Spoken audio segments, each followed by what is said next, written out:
Can you please welcome the wonderful Aidan?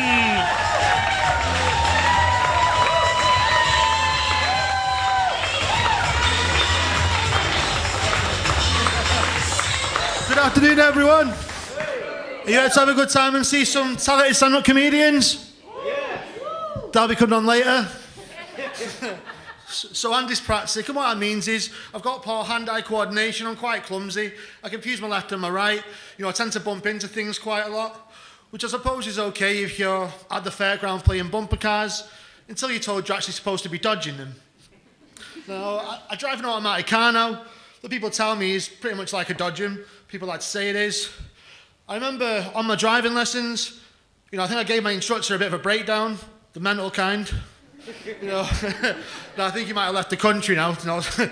But anyway, I was so worried about driving, being dyspraxic, poor hand-eye coordination. But when I passed my test, I realised there were certain things that aren't even that difficult. Like drink driving, for example. It's not even that hard. So being dyspraxic, I've had some strange careers, but, confused lefts and rights. Like I used to work as an event steward, but they only ever let me direct the traffic once.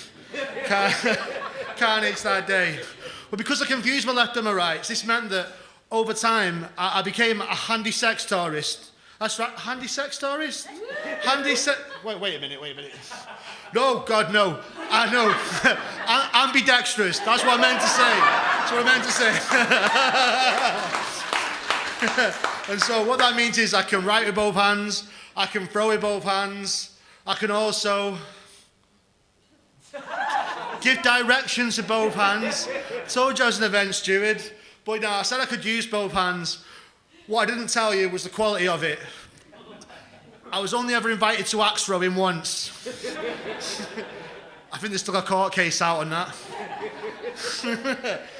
So I'm 37 now. That's not that old, but there's been a transition happening. Oh, I'm Aidan, by the way. I probably should have said that earlier. That's me. Tend to forget things. Dyspraxia, honest. That's what it is. But, I'm 37 and there's a transition happening in my life. And I had a colonoscopy recently. And you see the way I just jumped in there? Well, that's because they wasted no time either. They give you this gown and it's like a normal hospital gown, but you don't have any back. So your big white arse is exposed. Not a great sight on a Saturday for anyone, or any day. Not at all. So they put you in this big gown, you've got to go down to the operation theatre, and you lay down like this. Very exposed, and all of a sudden, a camera right on my arse. He didn't kiss me on the cheek, buy me a drink, stroke my head, or nothing. Just straight in there. Then he had the nerve to say, "Will you please sit still?" Now, I don't know if anyone's ever should have camera up your anus, but you tend to wriggle a bit. So, when you're growing up, you never think this is going to happen. One day you're in school, and all of a sudden, there's a camera up your ass. And that's just life. So, but I remember school as a dyspraxic. I used to hate it, was rubbish at it. English, not so great. French, neither. But I remember my French teacher, he hated me. I was quite a daydreamer. I just sat there minding my own business, not really paying attention. And I remember he was over at me just going, "Aidan, comment appel to." I was like, "What?" "Comment appel to." I was like, "I don't really understand." Everyone's laughing because they know I've not been paying attention. He's like, "Comment appel to." So I just guessed. It's like, "Oh, I'd like an apple too." And he's like, "Get out." Come on, that's a terrible guess. So he kicks me out of the lesson. And he's going mad at me in French. I don't know what he's saying. And he starts grabbing me by the tie. And I just want him to stop. But the only French phrase I know is "je t'aime." So he's strangling me. And I'm just going, "Je t'aime, je t'aime, je t'aime." Now, I know the French are known for a bit of romantic stuff. Don't think it looks like that, though. Depending on what you're into. Maybe. But because I'm dyspraxic, tie one tie properly, I was able to escape down to PE.